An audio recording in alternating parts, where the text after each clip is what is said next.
Step है जिसको हम बोलेंगे रिलीज ऑफ स्पर्म लाइसेंस। तीसरा step release of sperm lysins. ये स्पर्म लाइसेंस जो है ये एंजाइम होते हैं जो कि प्रेजेंट होते हैं कहाँ पर, एक्रोसोम में। कहाँ पर प्रेजेंट है ये, एक्रोसोम में, जो कि गोल्जी बॉडी का ही मॉडिफिकेशन है। ठीक है, तो ये जो स्पर्म लाइसेंस है ये एंजाइम 3 टाइप के होते हैं। पहला हम बोलते हैं कोरोना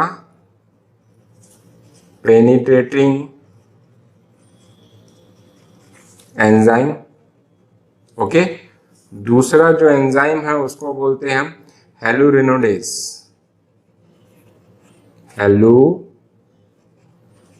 हेलुरोनिडेज। और तीसरा जो एंजाइम यहाँ से सीक्रेट होता है स्पर्म लाइसेंस वो है एक्रोसिन। ये तीनों के फंक्शन जो है अलग अलग होते हैं। सबसे पहला कोरोना पेनिट्रेटिंग एंजाइम जो है ये क्या करता है, ये कोरोना रेडिएटा को डाइजेस्ट करता है। कोरोना रेडिएटा जो कि आउटर मोस्ट लेयर है ओवम की, तो उसकी सेल्स को ये डाइजेस्ट करने का काम करता है। हेलुरोनिडेज क्या करता है कि जैसे यहाँ पर आप देखेंगे कि हेलुरोनिक एसिड को ये डाइजेस्ट करता है, एक डाइजेस्ट हेलुरोनिक एसिड।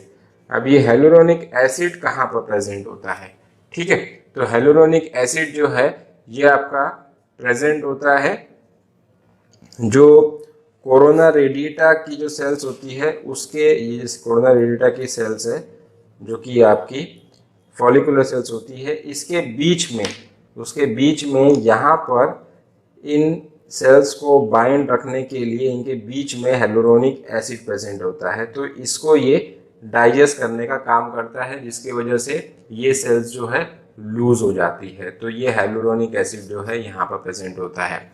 और तीसरा है एक्रोसिन। एक्रोसिन जो है ये डाइजेस्ट करता है किसको, जोना पेलुसिडा को। किसको डाइजेस्ट कर रहा है, जोना पेलुसिडा, जो कि इनर लेयर है। ठीक है, इस वजह से ये तीनों के तीनों जो स्ट्रक्चर है ये डाइजेस्ट हो रहा है स्पर्म लाइसिन की हेल्प से। अब फोर्थ जो स्टेप है जिसको हम बोल रहे हैं फॉर्मेशन ऑफ रिसेप्शन कोन। फॉर्मेशन ऑफ रिसेप्शन कोन, या फिर इसी को हम क्या बोलते हैं, फर्टिलाइजेशन कोन भी बोलते हैं। फर्टिलाइजेशन कोन है ना।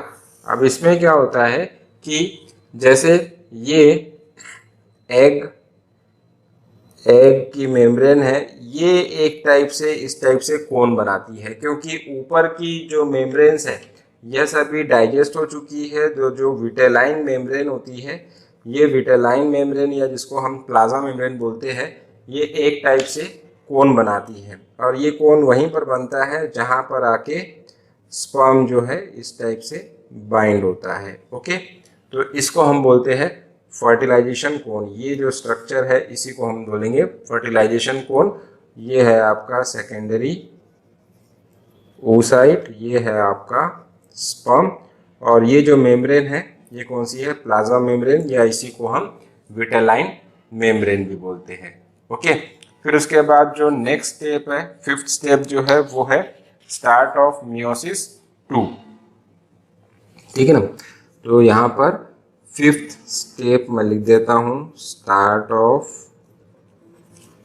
मियोसिस 2। ठीक है ना, स्टार्ट ऑफ मियोसिस 2 में क्या होता है कि जैसे मान लीजिए कि यहाँ पर ये एग है, ये एग ने बनाया है रिसेप्शन कोन। इस रिसेप्शन कोन पर आकर जो है स्पर्म बाइंड हुआ है इस टाइप से। जैसे ही ये यहाँ पर पूरी की पूरी मेम्ब्रेन्स जो है वो प्रेजेंट रहेगी। अब जैसे ही ये सेकेंडरी oocyte को स्पर्म जो है टच करता है, ठीक है, ये है सेकेंडरी oocyte। जैसे ही स्पर्म सेकेंडरी oocyte को टच करता है, ये जो सेकेंडरी oocyte है ये सेकेंड पोलर बॉडी बनाता है। ठीक है, तो सेकेंड पोलर बॉडी कैसे बनेगी, इस टाइप से ये एक छोटी सी सेलुलर स्ट्रक्चर जो है यहाँ से बाहर निकल जाता है, ये स्पर्म है, ठीक है। और ये जो है ये है सेकेंड पोलर बॉडी, ठीक है। और पहले ये था सेकेंडरी oocyte, लेकिन जैसे ही सेकेंड पोलर बॉडी बनी है ना, बिकॉज ऑफ मियोसिस 2, तो जैसे ही स्पर्म सेकेंडरी oocyte को टच करता है, मियोसिस 2 स्टार्ट होती है, और मियोसिस 2 की वजह से क्या होता है कि सेकेंड पोलर बॉडी बन के अलग होती है, और ये सेकेंडरी oocyte अब क्या कहलाएगा, अब कहलाएगा एग। इसलिए हम बोल रहे हैं कि सेकेंडरी oocyte जो है वो एग में कब कन्वर्ट होगा, जब उसमें से सेकेंड पोलर बॉडी अलग होगी, ठीक है। नेक्स्ट स्टेप जो है उसको बोलते हैं हम कॉर्टिकल रिएक्शन, उसको हम बोल रहे हैं कॉर्टिकल रिएक्शन, या इसी को हम बोल रहे हैं फॉर्मेशन ऑफ फर्टिलाइजेशन मेम्ब्रेन, इसी को हम बोल रहे हैं फर्टिलाइजेशन मेम्ब्रेन। अब इसमें क्या होता है कि जैसे ये आपकी विटेलाइन मेम्ब्रेन है, मान लीजिए इस टाइप से, ये है विटेलाइन मेम्ब्रेन। विटेलाइन मेम्ब्रेन मतलब कि आपका प्लाज्मा मेम्ब्रेन जो कि एग के ऊपर प्रेजेंट होती है। इस विटेलाइन मेम्ब्रेन के पीछे में यहाँ पर एक्सोप्लाज्म होता है, ये हम जानते हैं, ठीक है ना। ये इस टाइप से, ये मान लीजिए एक्सोप्लाज्म है, और एक्सोप्लाज्म के पीछे में रहेगा आपका यहाँ पर ooप्लाज्म, करेक्ट। अब क्या होता है कि और यहाँ पर साथ साथ में कुछ ग्रैनुल्स प्रेजेंट होते हैं, ये मैंने रेड कलर से बना दिए हैं कुछ ग्रैनुल्स। ये ग्रैनुल्स को हम बोलते हैं कॉर्टिकल ग्रैनुल्स, इनको हम बोलते हैं कॉर्टिकल ग्रैनुल्स। अब क्या होता है कि जिस एरिया में, जिस विटेलाइन मेम्ब्रेन के एरिया में स्पर्म ने टच किया है, वो जो मेम्ब्रेन है ये थोड़ा सा एक्सोप्लाज्म से अलग हो जाती है, मतलब ये यहाँ पर एक्सोप्लाज्म थोड़ा सा सेपरेट हो गया है, थोड़ा सा अलग हो गया है ना, डीअटैच हो गई है मेम्ब्रेन एक्सोप्लाज्म से। तो यहाँ पर क्या होता है कि ये कॉर्टिकल ग्रैनुल्स जो है वो एरिया की जो विटेलाइन मेम्ब्रेन होती है उसको अटैच हो जाते हैं, बाइंड हो जाते हैं इस टाइप से, और यहाँ पर एक खाली जगह बन गई है, ठीक है। तो यहाँ पर ये जो खाली जगह बनी है इसको हम बोलेंगे पेरी विटेलाइन स्पेस। ये जो एम्प्टी स्पेस है इसको हम बोल देंगे पेरी विटेलाइन स्पेस। और ये जितना एरिया विटेलाइन मेम्ब्रेन ने रिलीज किया है ना, और जहां पर कॉर्टिकल ग्रैनुल्स अटैच है, इसको हम बोल देंगे, ये वाली जो मेम्ब्रेन है इसको बोल देंगे हम फर्टिलाइजेशन मेम्ब्रेन, ओके।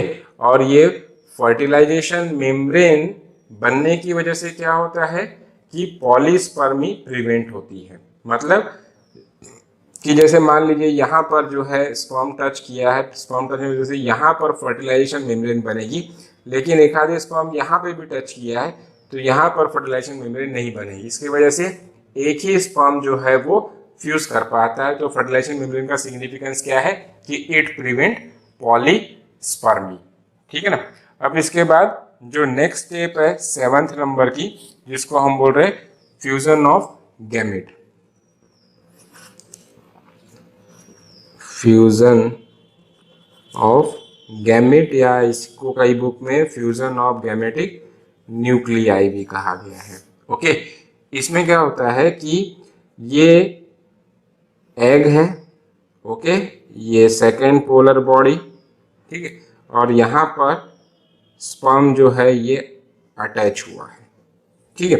अब क्या होगा कि इसके एग के अंदर में यहाँ पर एग का न्यूक्लियस रहता है, और जो स्पर्म का न्यूक्लियस होता है वो भी इस एग के अंदर में एंट्री करता है। अब ये दोनों न्यूक्लियस जो है ये फ्यूज कर जाएंगे और एक कॉमन न्यूक्लियस बनेगा। तो ये वाला जो स्ट्रक्चर बनेगा इसको हम बोल देंगे जाइगोट, क्योंकि इसमें न्यूक्लियस जो है मर्ज हो चुके हैं। ये जो कॉमन जो न्यूक्लियस बन रहा है इसको हम बोल रहे हैं सिन कैरियन, ठीक है, ये है एग का न्यूक्लियस, ये है स्पर्म का न्यूक्लियस, ठीक है ना। अब इसकी वजह से ये, अब जिस डायरेक्शन में, जिस पाथ में ये स्पर्म का न्यूक्लियस एंटर किया है, वो पाथ जो है वो कहलाता है कॉपुलेशन पाथ, है ना। तो कॉपुलेशन पाथ का अपना एक सिग्निफिकेंस है, वो हम 2 मिनट में डिस्कस कर रहे हैं। तो हम ये बोल सकते हैं कि path followed by nucleus of sperm. ठीक है, तो कौन सा पाथ फॉलो हुआ है, ये वाला, ये देखिए यहां से ऐसे एंटर हुआ, तो मतलब ये वाला पाथ फॉलो हुआ है। तो ये जो पाथ है इसको हम बोलते हैं कॉपुलेशन पाथ। और ये कॉपुलेशन पाथ जो है, इसी के डायरेक्शन में एक्सिस ऑफ क्लीवेज बनता है। एक्सिस ऑफ क्लीवेज मतलब क्या होता है कि जो फर्स्ट जाइगोटिक डिवीजन होगा वो एक्सिस ऑफ क्लीवेज के ही डायरेक्शन में होगा। मतलब जो ये जाइगोट बना है, ये जाइगोट का पहला डिवीजन कैसे होगा, इसी डायरेक्शन में होगा। मतलब ये एक सेल बन जाएगी और ये एक सेल बन जाएगी। तो ये जो एक्सिस है, ये एक्सिस जो है, इसी को हम बोलते हैं axis of cleavage. Axis of cleavage बोलते हैं हम। ओके, तो इस टाइप से हम जो है फर्टिलाइजेशन की प्रोसेस को समझ सकते हैं। Thank you.